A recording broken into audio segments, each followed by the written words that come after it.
Obrigado, boa tarde. Bom, para mim é um prazer estar aqui com vocês. Eu vou fazer um esforço aqui para assistir vocês do almoço, mas eu gostaria de começar. Eu sei que vocês já se apresentaram, acho que umas 7.000 vezes, mas eu queria saber mais ou menos de onde vocês são. Dá para vocês falarem assim, o local de onde vocês vêm? Só para eu ter uma ideia. Vamos lá?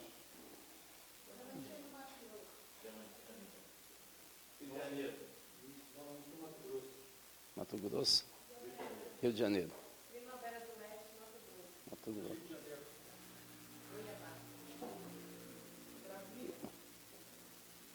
Você... Beleza. Gente, Minas e Mato Grosso... Goiás, né?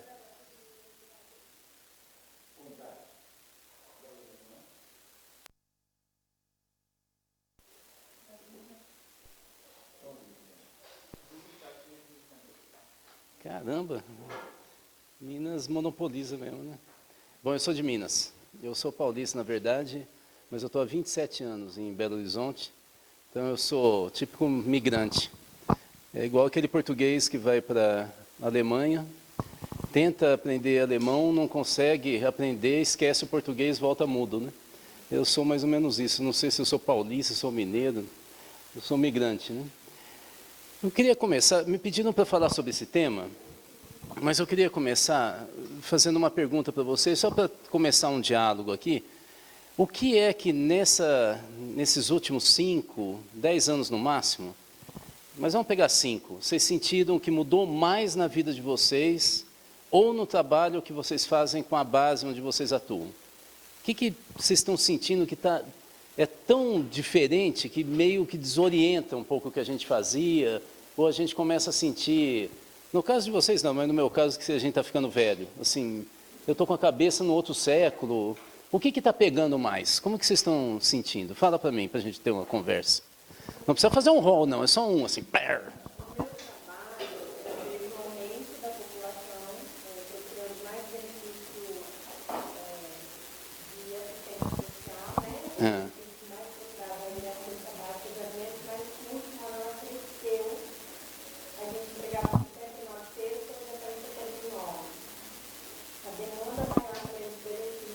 Tá.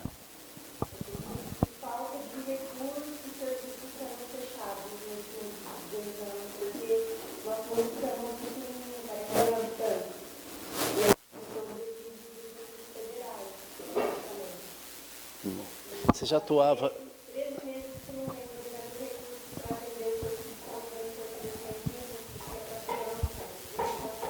Você já atuava nessa área nos anos 90?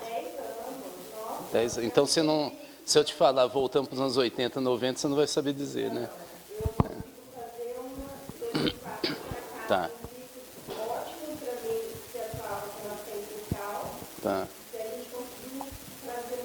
Tá. Tá.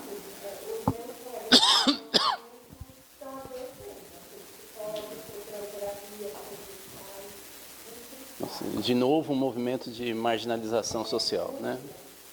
Você ia falar? A confiabilidade digital, assim, o que mais mudou no período de atuação pastoral de início para cá é que as pessoas hoje confiam muito no WhatsApp e nas redes sociais e já não se mobilizam mais fisicamente para as coisas. Tá. O que mais está angustiando. Receber panfleto. É aquela história, o cara te panfleta pelo WhatsApp e acha que está resolvido. É. E fica irritado porque a gente não fez greve, não saiu na rua. Cadê o povo? Ele está lá sentado, né? O que mais? Eu como aqui um pouco mesmo, também eu sinto muito, e também assim, nada tem mais jeito. Tá pouco, as conversas que a gente tem, sabe, nos diálogos, nas rodas de conversa que a gente tem, a gente sempre percebe isso nas pessoas. Não tem mais jeito não. Mas não tem mais jeito assim de desencanto, frustração, ou tipo assim, estou naturalizando. Isso aí, o mundo é assim mesmo. É que é um pouco, ou é uma mistura de tudo isso. Tá. Tá. O que mais? Então, nós falamos, acho que importante,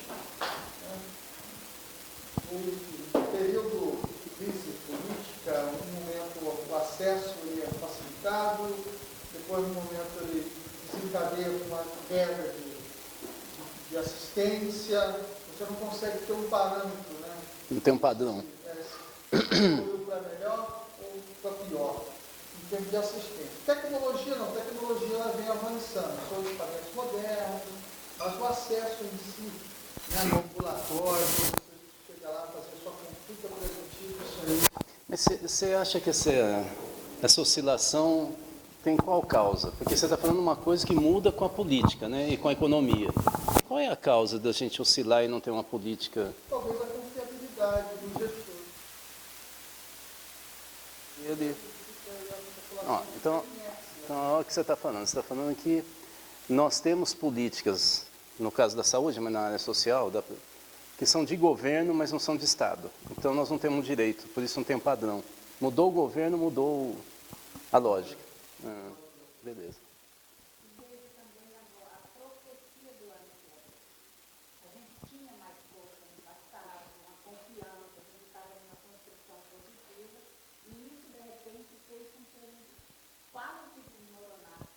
Mas me explica a frase inicial, quer dizer que nós não temos profetas mais.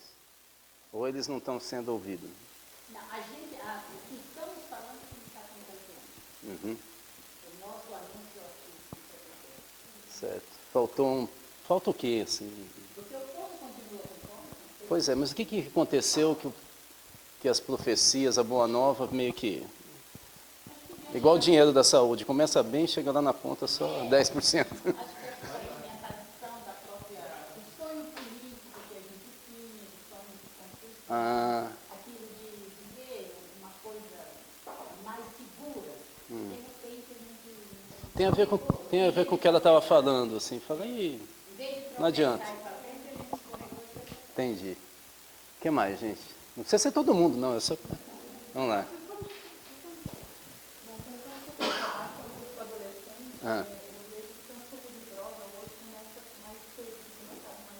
Quanto? 10 anos? 10, 11 anos, e aí por isso você tem que ir lá educacional. Então a gente se depara com crianças, né? Por exemplo, é uma criança ainda, né? Está ali já, consumindo droga, e aí a oferta também parece que hoje é mais fácil de conseguir. E a maioria das famílias hoje também já sabe, porque antes a gente deparava na realidade, a família, quando ele chegava, falava que ele estava usando droga, eu não sabia. Mas hoje também as famílias já têm essa ciência que eles estão usando droga. Que coisa, né? Vem observando uma dificuldade muito grande de conseguir os voluntários para atuar na ação social. Né? E aí nós somos pastoral social. Opa, isso é importante.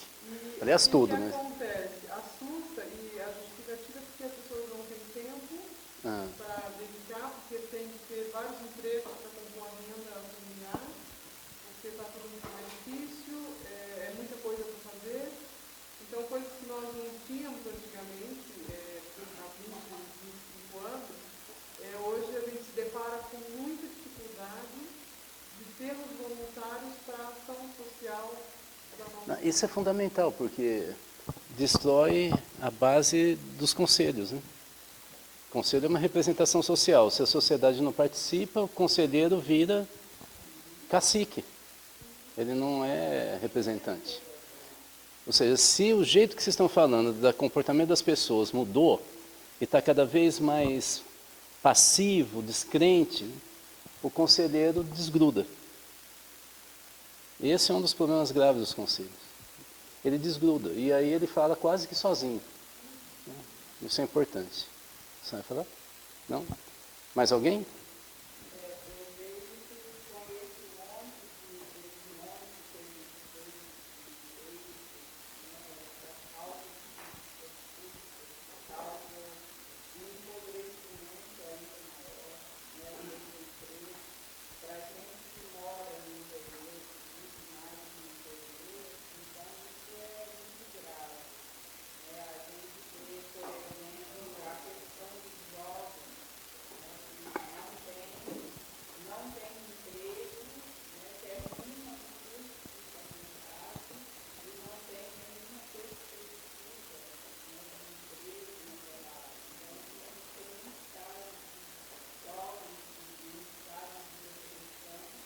Uhum.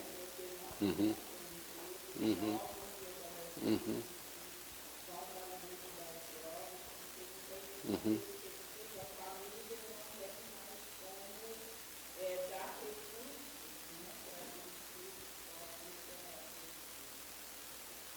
Poxa, eu sou sociólogo. Vocês me conhecem? Alguém apresentou meu currículo? Eu não sei o que tem direito com você. Não? Eu vou me apresentar rápido, mas antes... Vocês perceberam o cenário que vocês montaram? Né? Se a gente tentar juntar assim, mentalmente o que vocês falaram e a gente tentar tirar uma síntese, eu tenho a impressão que vocês estão montando um cenário que mostra uma possibilidade imensa da volta do populismo e do assistencialismo. Ó, aumento da pobreza, desencanto, aumento da droga, agora já com criança, desesperança, um pessoal que não acredita mais no discurso sobre o futuro, uma profecia, uma boa nova. Isso aí é um espaço de um charlatão, um cara que fala, eu sou como vocês. Nós estamos mergulhando, de fato, de novo, numa lógica política que sempre foi tradicional do PT do Brasil, e que o PT alterou, né, nos anos 80, quando ele foi criado. Né? E depois a esquerda, os partidos progressistas, mas principalmente os movimentos sociais, a igreja engajada, né, ela conseguiu dar uma consistência. Né? Parece que isso aí se perdeu, né, em algum hiato. Claro que tem um pouco a ver com alguns erros que foram cometidos, mas isso não é a essência. É engraçado porque às vezes a gente começa a bater muito no peito, falando, erramos demais, tal. Eu não vou entrar no erramos, tá bom? Erramos fica para outro capítulo, nós erramos também. Mas eu não vou ficar falando de errando hoje. Eu vou tentar, como sociólogo, analisar um pouco o que estruturalmente mudou para chegar um pouco nisso que está aí. Quer dizer, eu não vou fazer uma explicação, evidentemente, final, assim. Isso que eu vou falar é completamente amarrado, mas eu vou levantar pistas, né? Do que muita gente está estudando, do que eu venho escrevendo, tal, tá bom? Bom, eu já falei, eu sou sociólogo, eu sou cientista político. Eu fui da equipe do Paulo Freire, eu presido uma entidade chamada Instituto Cultiva, de Belo Horizonte, que só trabalha com educação para a cidadania e modelos de gestão participativa. Nós tivemos a honra de ganhar um prêmio agora da Unesco com a melhor experiência de educação pública do Brasil, e nós ficamos no ranking dos 16 experiências mais exitosas, né? E o que a gente fez foi só aplicar Paulo Freire e analisar os dados que o IBGE tinha. Depois, se for o caso, eu falo aí. Eu sou da coordenação da articulação brasileira pela economia de Francisco, que é uma das campanhas, uma das articulações e movimentos que o Papa lançou ano passado, e eu sou o coordenador nacional do Pacto Educativo Global no Brasil, que é outro movimento que o Papa lançou ano passado. Bom, é isso, chega. Eu não vim aqui falar de mim, né? Então, vamos lá. Vamos ver se eu acerto. Opa! Eu vou tentar aqui, são poucos slides, eu vou tentar aqui, então, pegar eu quero pedir desculpa pelo tamanho do texto, é que quando eu fiquei sabendo que eu tinha que mandar naquele dia 3 páginas, eu falei, 3 páginas não vou conseguir, aí eu mandei o texto que eu tinha feito, que tem 7.300 páginas. Né? Vocês me perdoem, parece uma coisa meio metida, né? Mas é que foi isso, eu não tive tempo mais para reduzir. Mas o importante é que está aqui. Né? Então, basicamente é o seguinte, como era a organização da gente no século XX e no início do século XXI, como é que ela se estruturava? Quando a gente falava assim, organização sindical, partidária, igreja, organização popular, qualquer que seja, até empresa, o que é que a gente falava, né, nesse período? A gente mais ou menos falava desse jeito aqui. Ó. Primeiro, as organizações... eu coloquei o desenho sempre do lado aqui, meio que para não ficar só texto, e ter uma síntese do que eu estou querendo dizer. Qualquer organização, vamos imaginar, já que ele falou da saúde, vamos imaginar que isso aqui é um hospital. Como é que um hospital do século XX funciona? Vocês vão ver que muito que eu estou falando do século XX funcionava, ele ainda existe.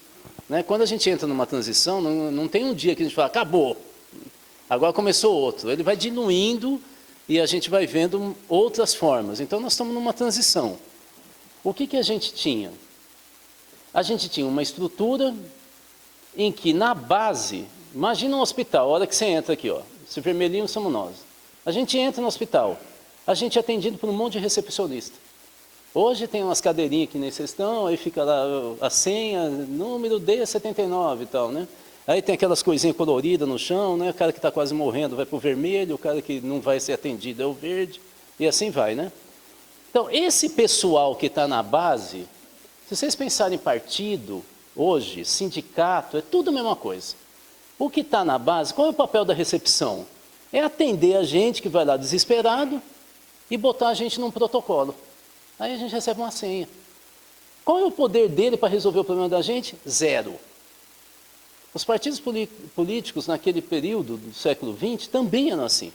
O militante saía na rua com bandeirinha, tal. Um ou outro partido fazia congresso, discutia, tinha núcleo de base, mas isso não era a base.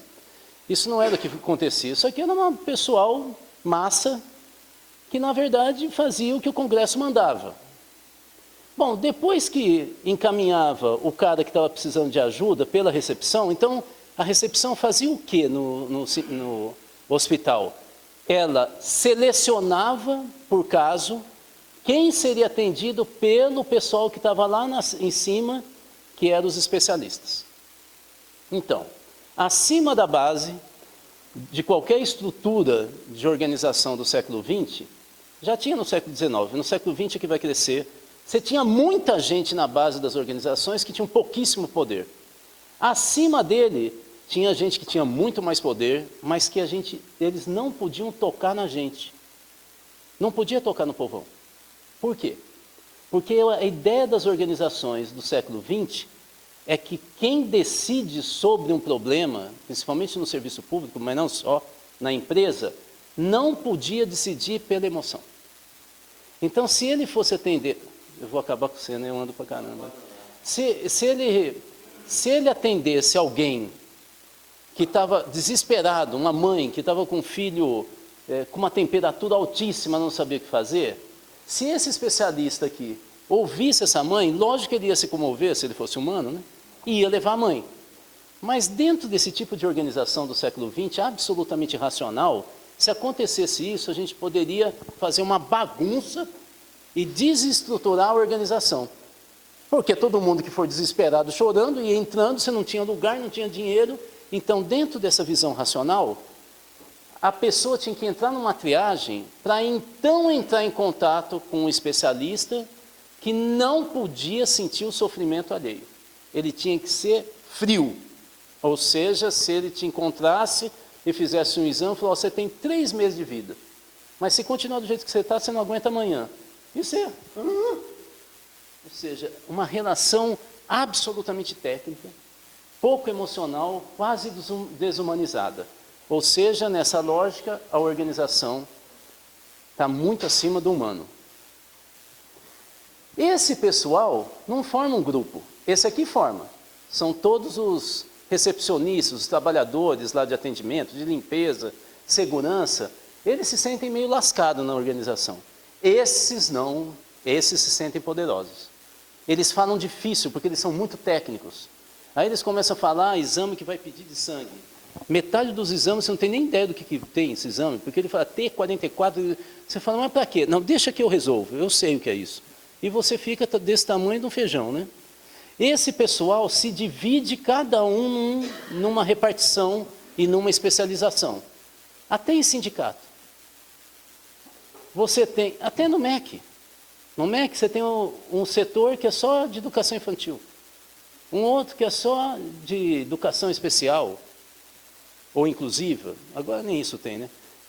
Tem um só de universidade. Eles não conseguem pensar junto à educação, eles pensam em parte. E foi assim que foi pensado essa organização no final do século XIX e início do XX. Partido também é assim. Tem o tesoureiro, tem o secretário, nem sempre eles se dão, às vezes são de corrente diferente. Cada um joga de um jeito. O cara lá de baixo, acho que todo mundo aqui é igual. O cara que está lá sabe que não é nada igual. É uma competição total. E aí tem a cúpula, são os dirigentes. Eu não estou falando eleito, hein? Estou falando de estrutura fixa. Aí tem o pessoal que comanda mesmo, que toma decisão, discute orçamento, planejamento da organização. São pouquíssimos. Esses é que têm poder. E vocês veem que a distância para quem vive o cotidiano é enorme. Esse tipo de organização faz com que as pessoas que entram, que se elegem para representar os de baixo, se eles entram numa organização dessa, em 3 anos eles mudaram o jeito de pensar. Ele já começa a falar difícil, ele já começa a ter sorriso plástico, sabe aquele cara que você está conversando? Ele não olha no teu olho, ele está olhando para o outro, para ver se ele vai fazer selfie. Então, você fala, mas eu estou falando com você, não, tudo bem. E fica olhando, ele nunca tem agenda, a relação dele é falsa. Porque esse tipo de organização desrespeita quem é de baixo, a cultura, os valores de quem é de baixo. E valoriza o próprio. Porque um dia ele foi lá de baixo, agora ele é alguém, ele é um doutor. Entenderam a cultura? Essa lógica do século XX chama-se burocracia. Cracia é poder.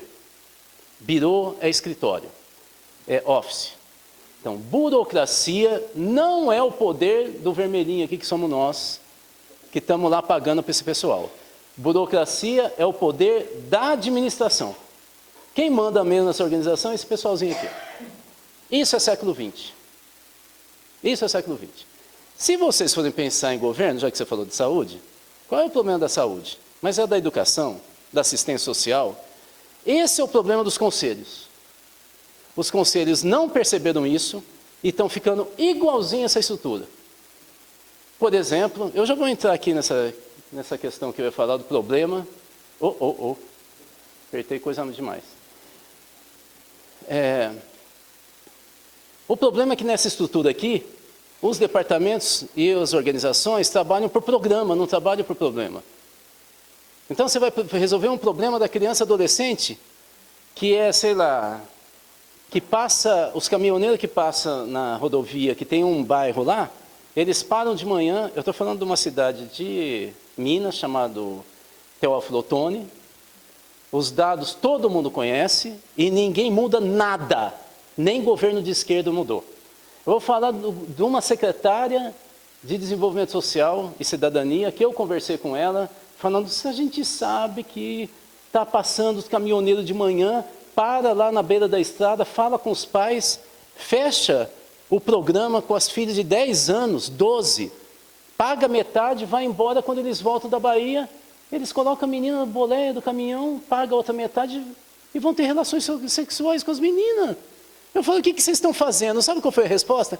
Sabe o que é? Nós estamos tentando montar um CRAS e ainda não conseguimos o recurso. Eu falei, tá bom, não tem CRAS, mas você é secretária. O que você vai fazer? Não, mas sabe o que? Nós estamos tentando alugar no bairro. Olha, sinceramente, quase que eu meti a mão nela. Eu falei, será que você não entende que você é uma liderança do município? Esquece programa. Chama a PM, chama empresário, chama as igrejas, vai para frente, vai para o rádio, autua, faz um programa com os pais, faz campanha na rodovia onde eles param, todo mundo sabe. Ela assim, ó, por causa disso aqui, ó. Isso é século XX, gente. A gente não trabalha para as pessoas, a gente trabalha para a organização, para os programas. Então, nós tínhamos no século XX organizações super centralizadas e monolíticas. Eu não preciso dizer que o pessoal que está aqui, o vermelhinho querendo entrar, ficava muito irritado com isso aqui. Porque nunca chegava. Até com sindicalista. Até ontem ele estava na fábrica comigo, era peão. Aí o cara virou presidente do sindicato, depois virou presidente da federação, depois ele vai para a central, aí ele, depois que é presidente ele vira tesoureiro, e depois que ele é tesoureiro ele vira secretário, e depois ele nunca mais volta a ser trabalhador. Aí ele já começa a falar como assessor. Aí ele começa a falar, por exemplo, eles me contratam para dar palestra, ele começa a falar igual o Rudá. Aí começa a falar de autor de sociologia, aí ele volta para a base, o cara fala, mas o que deu nesse nego? Ele não representa mais. Essas estruturas de organização do século XX destroem a representação. Destroem. Eu fui assessor nacional da CUT. Oh meu Deus, vocês veem que quando a gente fala dessas coisas tem boicote. Eu fui assessor nacional da CUT. E tinha um dirigente rural, que hoje é deputado federal, que eu achava o cara genial. Chama Elvino Bongás. Era um dirigente rural do Rio Grande do Sul. E aí, ele era da direção nacional da CUT. E eu, assessor, classe média, né, urbano, um dia eu achava um absurdo os rurais terem que andar de ônibus, sair lá do Rio Grande do Sul de ônibus, para ter reunião que a sede era em São Paulo, né? E os urbanos, bancário, avião, era para ir para casa, né? Helicóptero, assim, nadando em dinheiro. E eu achava um absurdo. E aí eu fui propor para a Executiva Nacional da CUT aumentar a ajuda de custo dos rurais, né? Um deles já estava com problema na coluna. Eu vindo na reunião, fala, não, Rudá, obrigado, mas não. Eu falei, esse cara está ficando louco. Eu falei, por que eu vindo? Ele falou, porque é o seguinte, Rudá, agricultor rural ganha em média muito menos do que, bom, antes das mudanças do plano safra, né? Bem lá longe, né? Ganha muito menos do que trabalhador urbano, de indústria. Se você aumentar demais, quando eu voltar para a base, eu não sei mais o que é, o que eles estão sofrendo. Entenderam a ideia dele? A ideia dele, eu sei que é um pouco radical, mas eu entendi o que ele estava dizendo. Ele estava dizendo, eu sou representante, Rudá. Se eu mudar demais da vida da base, eu não sei mais, eu não tenho uma conexão com o que eles estão sofrendo. Eu não consigo entender exatamente o que eu vou discutir aqui. Isso estava nos anos 80, quando a gente não tinha estruturas gigantescas. Nos anos 80, não sei se vocês sabem, o famoso Sindicato dos Metalúrgicos de São Bernardo do Campo, eles tinham decidido, na direção de 80, lembra 80, criado o PT. Então, assim, o último momento que o sindicato ainda discutia se ia entrar em política, se política era coisa boa ou não, né? E o Djalma Bom, que era um dos dirigentes, muito engraçado, todos eles são muito engraçados, né? Ele pega e fala para mim, então, Rudá, nós decidimos, na época, que todo mês, um dirigente do sindicato voltaria para a fábrica onde ele trabalhava. E ele ficaria um mês trabalhando, normalmente. Qual era a ideia? Primeiro, ele sentir na carne o que estava acontecendo, as novas tecnologias, ele ter um vínculo com quem ele representava. E o segundo era também o pessoal da fábrica dele ver que dirigente sindical não tinha subido na cabeça deles, que o sindicato estava lá. Aí, como o Djalma é muito sacana, ele falou assim, pois é, todos nós fizeram isso, menos o Lula. Aí você ria e ele fala, não, mas é porque o Lula estava dirigindo as greves e tal, mas ele sacaneia, né? Então, vocês veem que essa ideia da representação era muito forte nos anos 80. Aí nós fomos crescendo, e nós fomos ganhando, e fomos entrando em órgãos, e aí a gente precisa ter reunião onde tem ar-condicionado, né? Nós precisamos de carro, né? A gente precisa saber, pô, mas não vai dar dinheiro para a gente? A gente vai comer bolacha com água? É assim que a gente ficou, né? Vocês imaginam, durante o governo Lula, nós tivemos 70 e poucas conferências nacionais. Foi o período, 8 anos do governo Lula, onde teve mais conferência nacional de conselho. Sabe quantas conferências nacionais se transformaram ou em lei ou em base de orçamento? Isso é levantamento do IPEA. 3.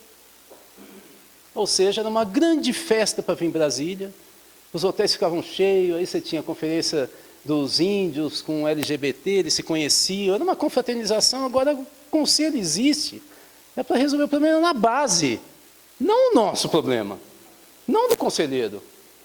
O conselho existe para resolver o problema lá, e nós não conseguimos transformar em política. E aí a gente faz conferência para a gente sobreviver sozinho. E a gente esquece de algumas coisas que são básicas. Por exemplo, como é que o Conselho de Direito da Criança e Adolescente, a representação da sociedade civil se faz numa confraria chamada Fórum? Se é a representação da sociedade civil, tem que ter eleição direta. Não, no Conselho de Direito da Criança e Adolescente, a escolha se dá no fórum de amiguinhos, de entidades que todo mundo se conhece. De tal maneira que no bairro ninguém sabe quem é que representa a sociedade civil. E a gente não discute nada. Por que o Conselho de Assistência Social é centralizado no município, na prefeitura? Por que ele não é descentralizado na base, nos bairros, onde está o pessoal que precisa do Conselho? Por que não tem boletim? Por que não tem grupo de WhatsApp? Por que a gente não presta conta de cada conferência? Vocês entenderam o que eu estou falando? Os conselhos foram engolidos por essa estrutura. Quando a gente criou os conselhos, eu fui assessor do Congresso da Assembleia Constituinte, aqui em Brasília, em 87, quando a gente pensou em conselho, a ideia era a gente mudar isso aqui. E o que a gente vê hoje é que isso mudou o conselho. Isso é que nos deixa desesperados. Entende? Então, primeiro, as organizações eram muito centralizadas e monolíticas. Segundo, quem participava dessa organização era como militar, era a Ordem Unida, tomou decisão, todo mundo tem que andar na mesma linha, na mesma direção, não tinha divergência que pudesse ser reconhecida como uma posição contrária ao que foi escolhido e legítima, não. O cara que pensasse diferente era expulso, ou era conhecido como traidor. Aí tem uma questão que eu vou trabalhar aqui conceitualmente para vocês, mas juro que é rápido. Essa lógica do século XX pensava principalmente 2 tipos de democracia. Na verdade, existem 3, vocês vão ver. Os 2 tipos é o que a gente chama de democracia representativa. Quando a gente fala em representação, nós estamos falando do quê? Que o cara espelha o que eu penso. Representação é espelho. Eu olho no espelho e quando eu vejo o eleito, sou eu. Evidentemente que não sou eu. Mas o fato é que eu estou imaginando que ao ele ser meu representante, ele vai fazer o que eu estou pensando. Ou pelo menos aquilo que ele falou, eu concordo com ele. Em países grandes, em cidades grandes como a nossa, existem 2 tipos de representação.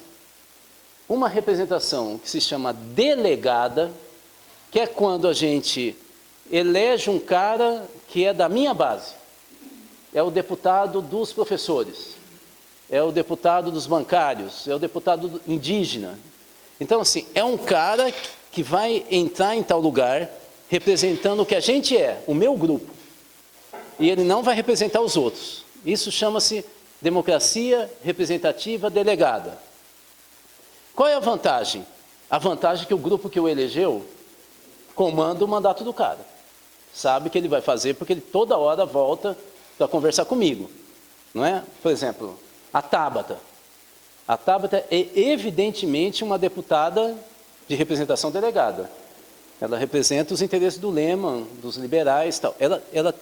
Ela tem que prestar contas para esse pessoal, lá do Renova, né? Ela é do Renova, Brasil? BR, então, ela é delegada, ela não representa um monte de gente, ela representa... Como? Meu Deus, vamos correr, né? Então, isso é delegado.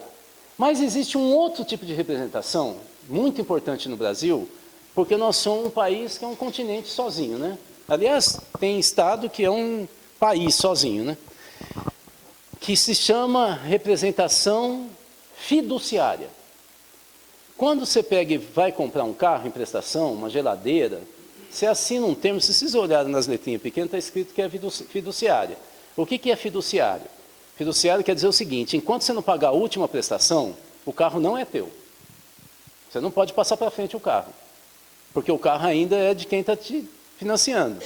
Quando você pagar a última prestação, aí eu te dou um título e aí o carro é teu. Aí você é proprietário. Então, o que acontece do cara que está te emprestando para pagar esse carro? Por que ele pega e deixa você com o carro? É porque ele tem confiança em você. Ele acha que você vai pagar as prestações todas.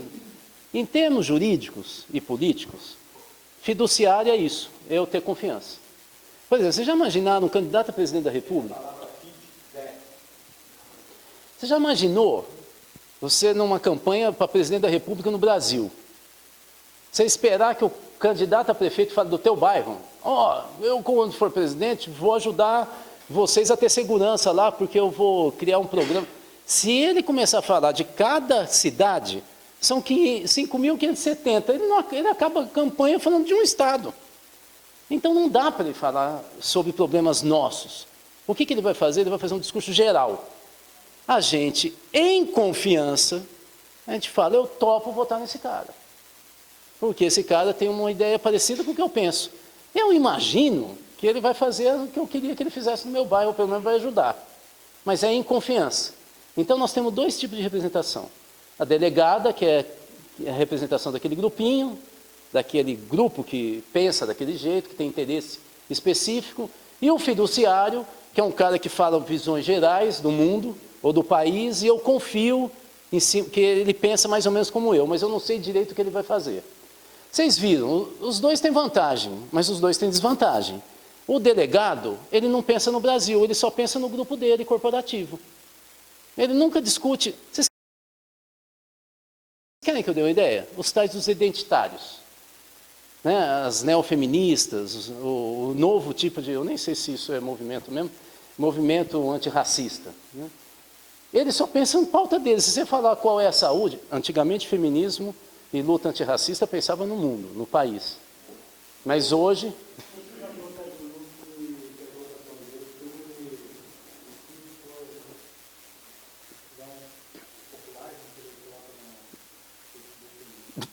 Tá bom que é popular. Isso daí é populismo. Isso é populismo porque, assim, é popular quando você abre uma discussão e tem um contraditório. É a mesma coisa da gente fazer o orçamento participativo digital. O que tem de mais importante nas plenárias do orçamento participativo? Eu querer uma coisa lá para o meu bairro, mas quando eu começo a ouvir o outro bairro falar que está pior que eu abro mão. Isso gera solidariedade. Se eu faço digital, um não conversa com o outro. Eu só penso em mim. E aí eu crio uma lógica individualista. É isso que ele faz. Na verdade, quem decide é ele, né? Então, esse é o problema. É que ele também pode induzir. Como ele fala bem, fala, nós não vamos deixar matar, né? Pronto. Então, aí ele já deu uma dica. É para você voltar desse jeito. Né? Quando você tem um espaço democrático de fato, você tem que ter a contradição.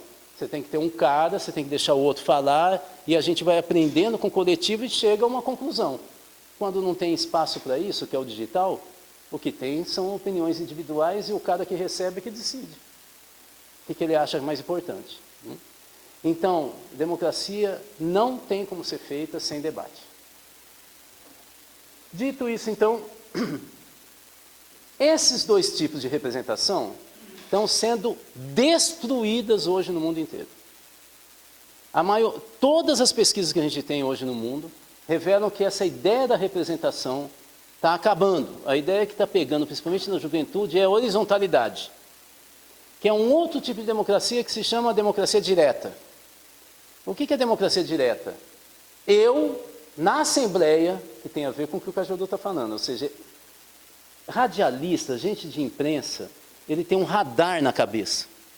Ele está tão acostumado a ver o furo, ver por onde que as pessoas vão. Radialista, então, que fica falando com emoção, né, o tempo inteiro, o cara, ele consegue meio que entender por onde vai a emoção. E aí ele cola nessa emoção. Então, a democracia direta é quando a gente, em assembleia, a gente decide sobre os rumos da gente. Não tem representante, sou eu na hora. Essa é a ideia da horizontalidade, do assembleísmo, das reuniões das ocupações de escola de rede estadual que nós tivemos em São Paulo, Goiás, no ano retrasado, né, que nós tivemos várias. Né? São os meninos do Instituto Federal que saíram agora há pouco tempo defendendo verba. Não sei se vocês foram nas ocupações, eu fui. É muito impressionante. Essa ideia de que não tem líder. E tem, o pior é que tem. Isso que é pior. Agora, se velho como eu fala, tem, eu apanho. Falar que a menina, na maioria dos casos é mulher, é muito impressionante, é mulher. E assim, não tem essa coisa assim do homem, eles respeitam mesmo. Isso é uma mudança de cultura, mas é tudo horizontalizado. Tudo eles decidem. Qual é o cardápio do dia, da semana, com quem nós vamos falar, deixa entrar ou não deixa, tudo assembleia. É a ideia da democracia direta. Claro que tem vantagem. Não tem ninguém que está intermediando o que eu penso. Então eu falo na hora o que eu penso na Assembleia e a gente briga e tal. Qual é a desvantagem? É que quem não for na Assembleia não vale. Se eu tive alguém doente na minha família, se eu quis ver o final da novela tal, eu não sou cidadão. É só quem está em Assembleia que decide. Então você imagina, vou contar um caso para vocês rápido. O prefeito de Vila Velha recebeu, no mandato tampão, no final dos anos 80, porque não podia ter em área de segurança nacional, não tinha eleição. Aí nós mudamos a lei e começou a ter. Aí nós tivemos um mandato tampão. Né? Já tinha tido eleição dos municípios, como a lei baixou naquele período, Foram 2 anos de mandato para entrar em eleição normal. E o prefeito que se elegeu era um prefeito ligado à igreja. Acho que ele chamava, eu lembro que era Matos, Carlos Magno, Matos. Magno, era o Magno. O Magno, ele fala para mim assim, sabe, Rudá, eu cometi uma série de erros por causa do democratismo.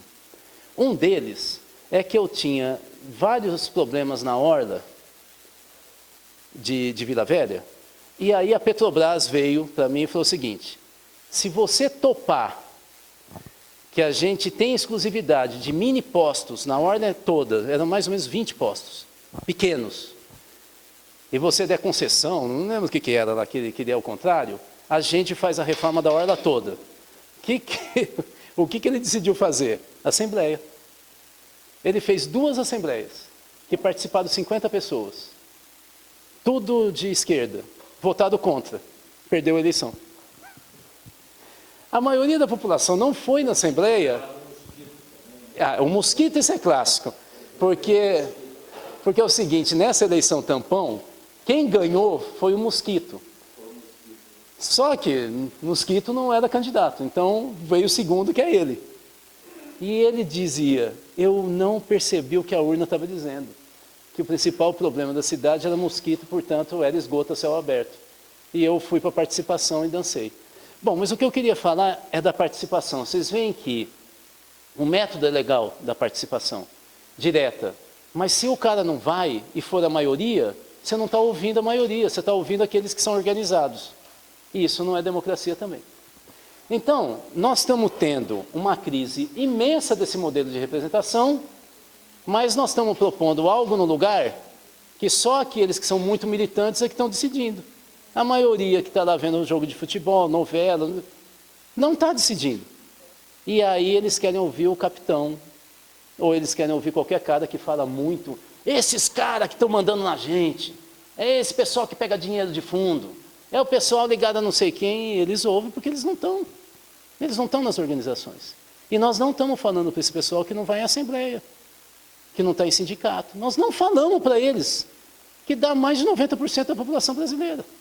Bom, é isso aí, vamos para frente porque eu já estou estourando o tempo. Aí começa a crise. E aqui vocês estão vendo bastante o que aconteceu no século XX, agora, depois da Segunda Guerra Mundial, e agora no século XXI.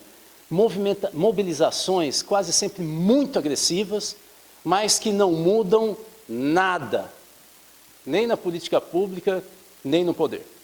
Nós tivemos uma mobilização 2001, 2002 na Argentina, que acabou fazendo o presidente da época, o De la Rua, sair de helicóptero, fugindo da população que estava invadindo o palácio do governo, a Casa Rosada. Ele saiu de helicóptero no fundo da Casa Rosada, porque ele ia cair. Sabe o que aconteceu na Argentina? Ganhou o Menem, que fez as reformas neoliberais. Nós tivemos, em 2008, a Revolução das Panelas na Islândia. Uma mobilização muito parecida com 2013, enorme, várias semanas. E aí os 2 partidos que estavam no poder falaram, o que vocês querem? Falaram, queremos uma constituinte nova. Falaram, então tá, vamos fazer constituinte, mas sem o parlamento. Falaram, mas como que eu vou fazer sem parlamento? Você vai pegar e nomear 25 caras que vão ser escolhidos na internet.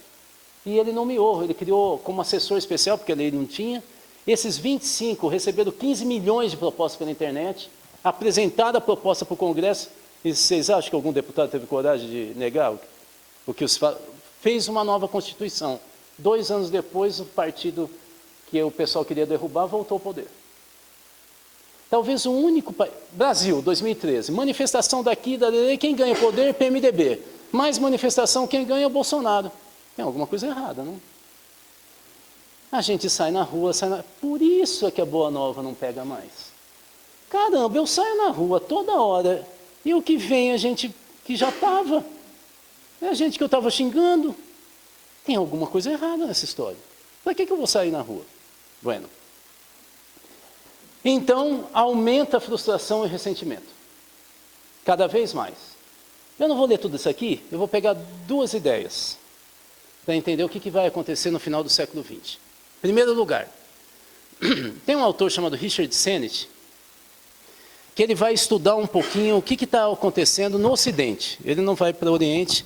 E ele começa a perceber, gente, ele escreve isso em 1974.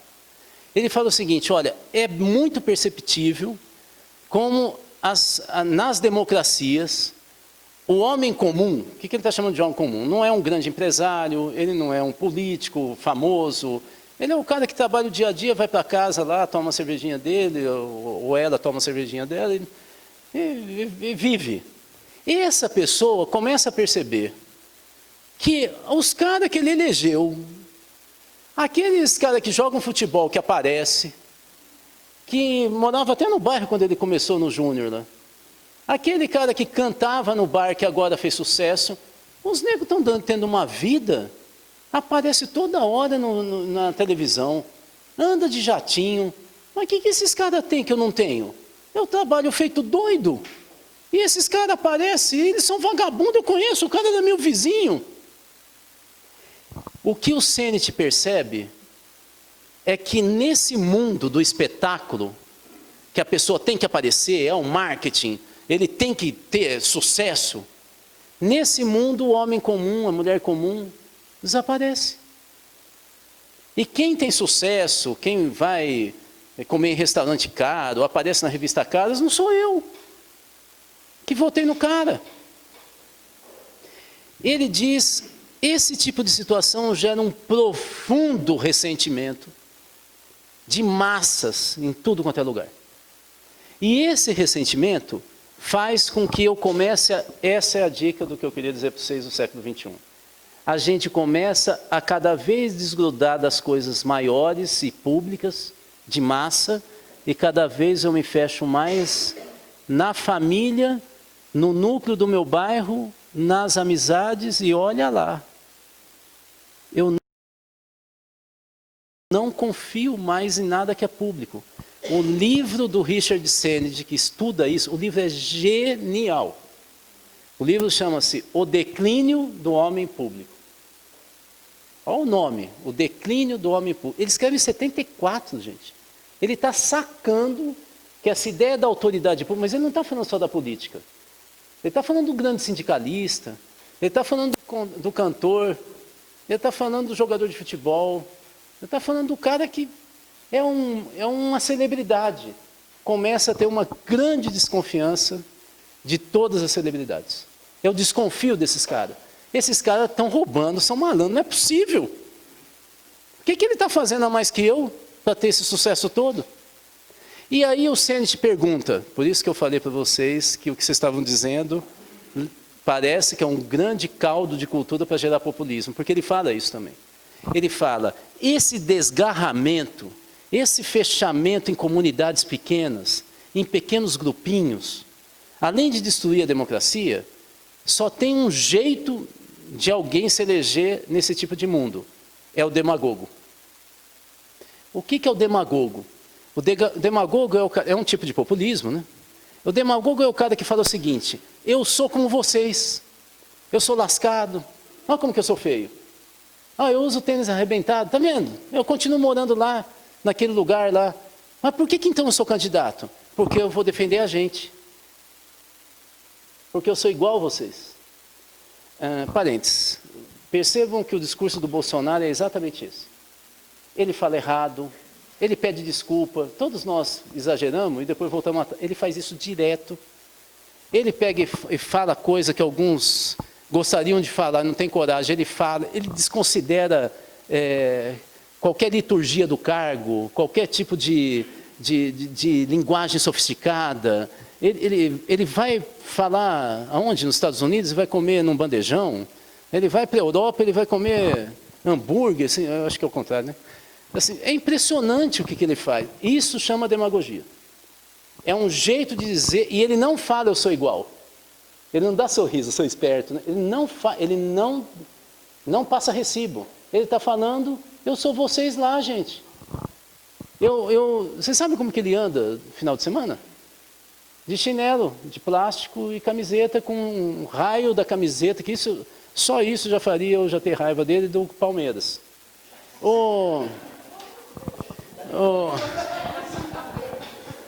Então, Vocês entenderam? O demagogo é um cara que, por imagem e pela fala, ele diz que ele é tão mané quanto eu. Nossa, é um manezinho, só que agora eu estou lá dentro. E aí ele tem que falar o seguinte: gente, eu odeio o Palácio do Planalto. É horrível, vocês não têm ideia, eu queria morar... Ele fala isso toda hora. Eu queria morar lá no... Onde é que ele se reunia antes, na transição? Não era na Grande do Torto, era um outro. Mas ele quer morar lá, porque lá é mais gente. Ele não gosta... Você sabe o que ele come? Todo dia ele pede? Hambúrguer com batata frita. Vocês sabem que ele, até hoje, ele agacha para ver se tem bomba embaixo do carro que ele vai? Vocês entenderam o teatro montado? Ele é um cara comum que não consegue se sentir bem lá no poder. O corte de cabelo dele é igual. Pode ver que todos os presidentes da República mudam o corte de cabelo, ele não muda. Ele não muda. Mas a ideia é ser igual, é ser mané. É isso que... A primeira coisa, então, é a ligação com a ideia de ressentimento. Segunda ideia, que começa a crise, tem várias, mas vou pegar só duas, como eu falei. É que a política, depois da Segunda Guerra Mundial, principalmente depois dos anos 60, do século passado, ela vai sendo capturada pouco a pouco pela grande empresa. Alguns estados, isso é fortíssimo. O estado onde eu moro, Minas Gerais, é o estado que historicamente tem mais deputado estadual empresário de todo o país. Isso é histórico. Empresário investe para ser candidato no parlamento, em Minas Gerais.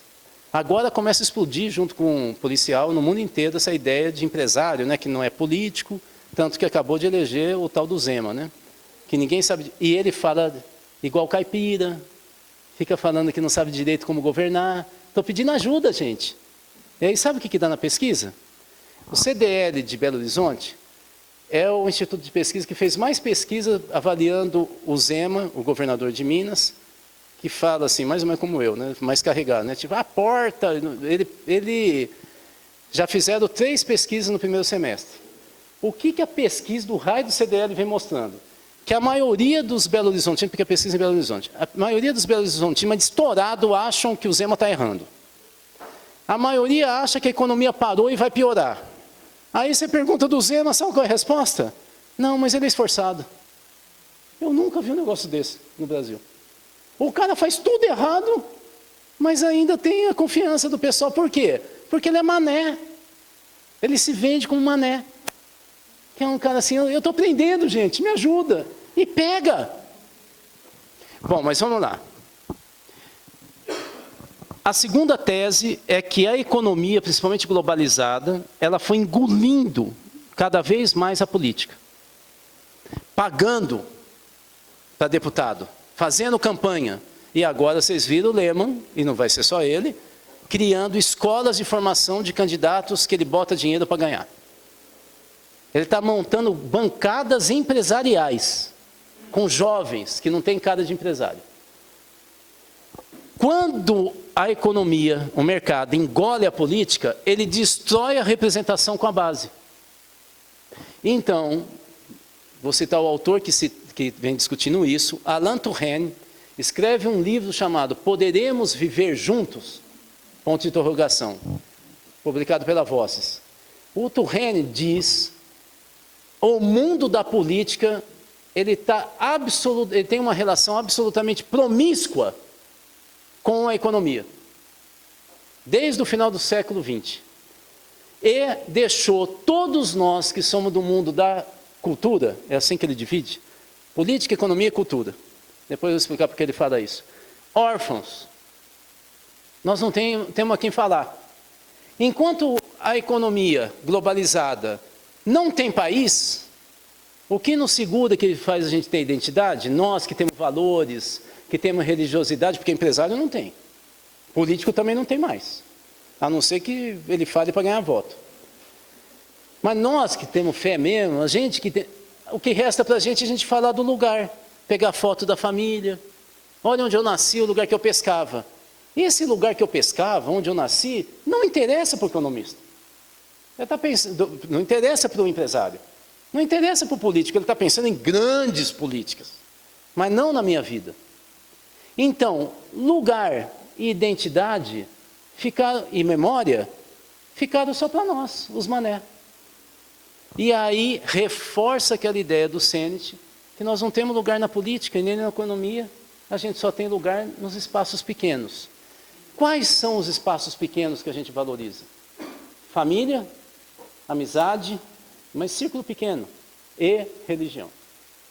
É exatamente esses 3 lugares que foram usados para disseminar fake news nas últimas eleições. A gente não está fazendo mais campanha pesada porque nós estamos dispersos em pequenos grupos, em comunidades. A gente não está fazendo mais campanha pesada em comício. A gente está fazendo campanha pesada em WhatsApp. E no WhatsApp nós estamos indo para grupos de família, de igreja e de amigo. Através do famoso algoritmo. É uma metodologia, um programinha que eu jogo o perfil que eu quero atingir. Você sabe, para a gente pegar e vender, disseminar mais uma postagem que a gente faz no Facebook, você paga, né? E quando você paga, você define qual é o perfil que você quer atingir. É exatamente o que se faz em campanha hoje. Eu quero pegar só... Sabe quantos grupos o Bolsonaro trabalhou durante a campanha dele? Ele trabalhou 16 grupos. E esses 16 grupos nacionais, por algoritmo, não batem um com o outro. Esse é que é o problema da gente, que sempre pensou macro, né? A gente fala, mas como que é o bolsonarista? Não existe um bolsonarista. Existe no mínimo 16. Vou falar só 2 para vocês entenderem do que eu estou falando. Um dos grupos, isso aí é um estudo que foi feito, eu posso mandar para vocês, acho que da Universidade Federal do Rio. Um dos grupos é de jovens de 16 a 20 e poucos anos. São hackers, trollers, é gente que fica enchendo na internet. É aquele pessoal que persegue a gente falou tal coisa e fala, você é safado, é esse pessoal. Essa molecada que criou o conceito de mito. Eles não têm moral nenhuma. O negócio deles é sacanear todo mundo. Tem um segundo grupo, que é das velhinhas carolas, que são contra o aborto. Se juntar um grupo com outro, eles se matam. Não bate uma coisa com a outra. E a campanha trabalhou em separado, por grupo. Por quê? Porque a orientação dos Estados Unidos, que é quem comandou a campanha, a estratégia de campanha do Bolsonaro, sabe que hoje a gente se organiza em grupos. Nós não temos mais identidade nacional, geral. Não tem nem juventude. Nós temos juventudes. Então nós temos que aprender a trabalhar com nichos, descentralizadamente. Bom, agora eu vou passar só para vocês saberem o que eu ia falar, que eu não falei. Essa é a estrutura de organização hoje. Vamos só ver. Essa era do século XX. Verticalizada, previsível. Não tem buraco, tá vendo? Ó? É tudo fechado aqui, ó. Não tem buraco. Por isso que a gente chama de organização total. É como se a gente tivesse passado aqui tijolo, né? Tudo fechado, virou uma parede. Olha essa, só tem buraco. Ó. Então, eu, por exemplo, sou esse aqui. Eu participo desse grupo, que por uma vez ele participa de outros. Eu não participo desse grupo. Vocês estão entendendo que não tem mais linha direta de um com o outro? É cada um, embora esse cara aqui participe do grupo, que eu também participo, eles talvez pensem coisas que eu nunca falei com esse aqui. O raciocínio da gente vai ficando quebrado e vai mudando. Agora imagina esse grupão aqui. Esse grupão aqui fala comigo, nem sabe que eu tenho outros grupos que eu participo. Entendeu? Não tem mais linha direta. Qual é a característica disso? Primeira, para a gente que trabalha com questão social e política. Não tem mais continuidade. Tudo é provisório. Vocês imaginem que todo mundo aqui, ó, saiu na rua numa manifestação. Só que os motivos foram totalmente diferentes.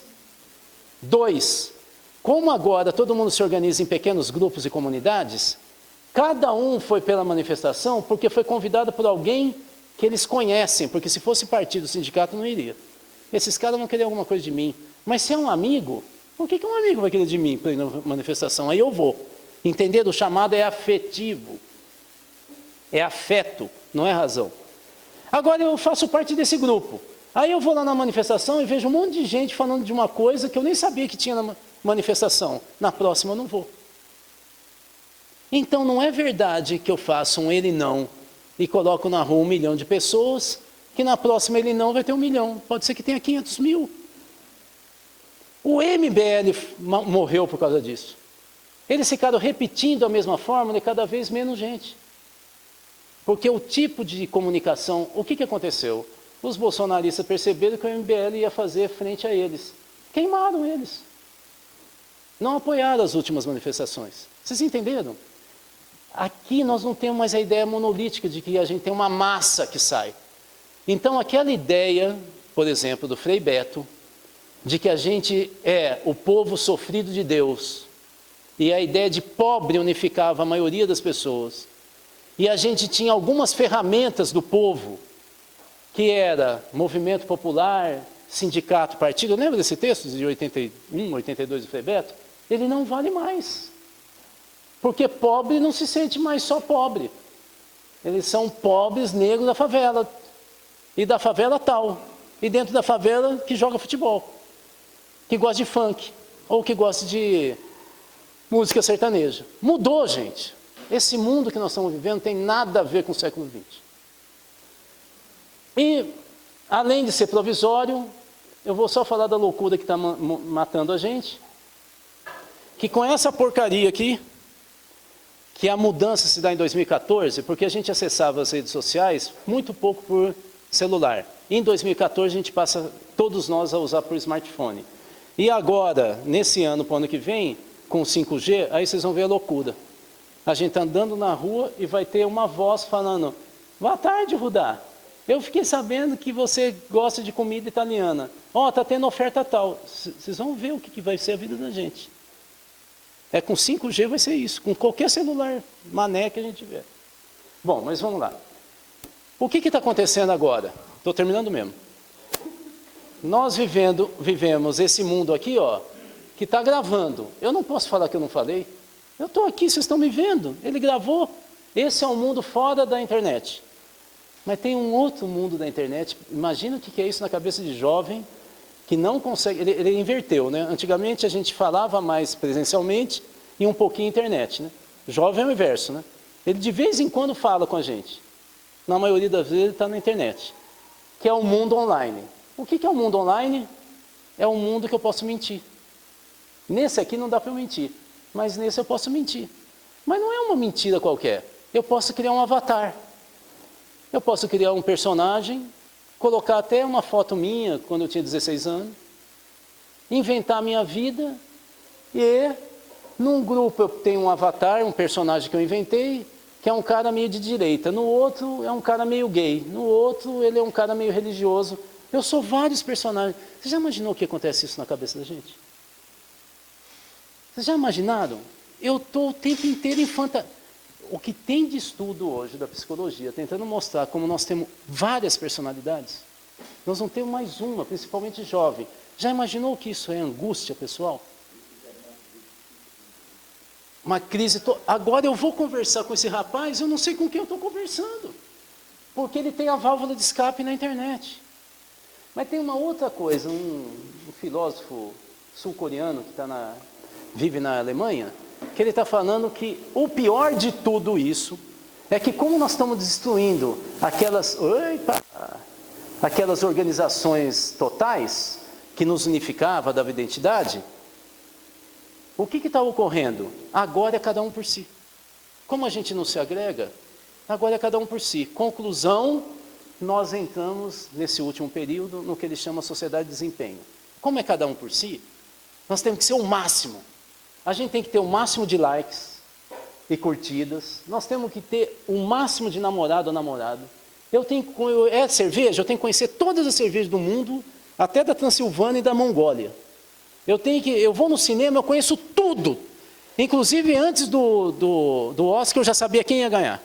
Porque eu tenho um amigo lá em Hollywood, que o cara é casado com um cachorrinho da dona do que falou para mim. Eu tenho que ser tudo. Como nós nunca vamos ser tudo, Mas está todo mundo falando para a gente ser o máximo, o mais falante, o que sabe mais, o que leu mais, o que andou mais, o que foi para todas as montanhas. Mas isso gera uma exaustão imensa na gente e leva ao burnout. Quer saber quem trabalha com adolescente e criança o que está dando? Automutilação. Isso é a estatística oficial, 20% dos jovens em torno de 11 a 16 anos no Ocidente se automutilam diariamente, 20%. E o raio das escolas brasileiras não discute isso. Sabe o que é automutilação? Significa, eu tenho um sofrimento, uma angústia tão grande, bullying, o pessoal tirando sarro em mim, o tempo inteiro falando, que eu me corto para a dor física fazer eu esquecer a dor mental. Então, a automutilação não é o início do suicídio, é o inverso. É o cara tentando buscar uma solução para ele fugir da angústia. 20%. Vocês já imaginaram o que essas crianças vão ser como adultos? Esse é o mundo que a gente entrou. Última, que eu não vou falar mesmo. Eu só ia falar das formas políticas que a gente tem hoje, mais conhecidas, que mais aparecem, que se vocês analisarem são todas individualistas. Todas grupais, nenhuma fala da sociedade. Nós estamos parando de falar de projeto social, nacional, e cada vez mais a gente fala de projeto grupal, comunitário. Todas, depois eu posso explicar isso. Por isso que eu coloquei aqui os identitários, um é cadeirante, outro é anãozinho, outro é isso. A gente hoje substituiu a vida em sociedade pela vida em grupo, em tribo, em comunidade. Essa é a crise das nossas organizações que nós criamos no século XX. Gente, é isso. Já falei demais, o pessoal está bravo pra caramba. Obrigado.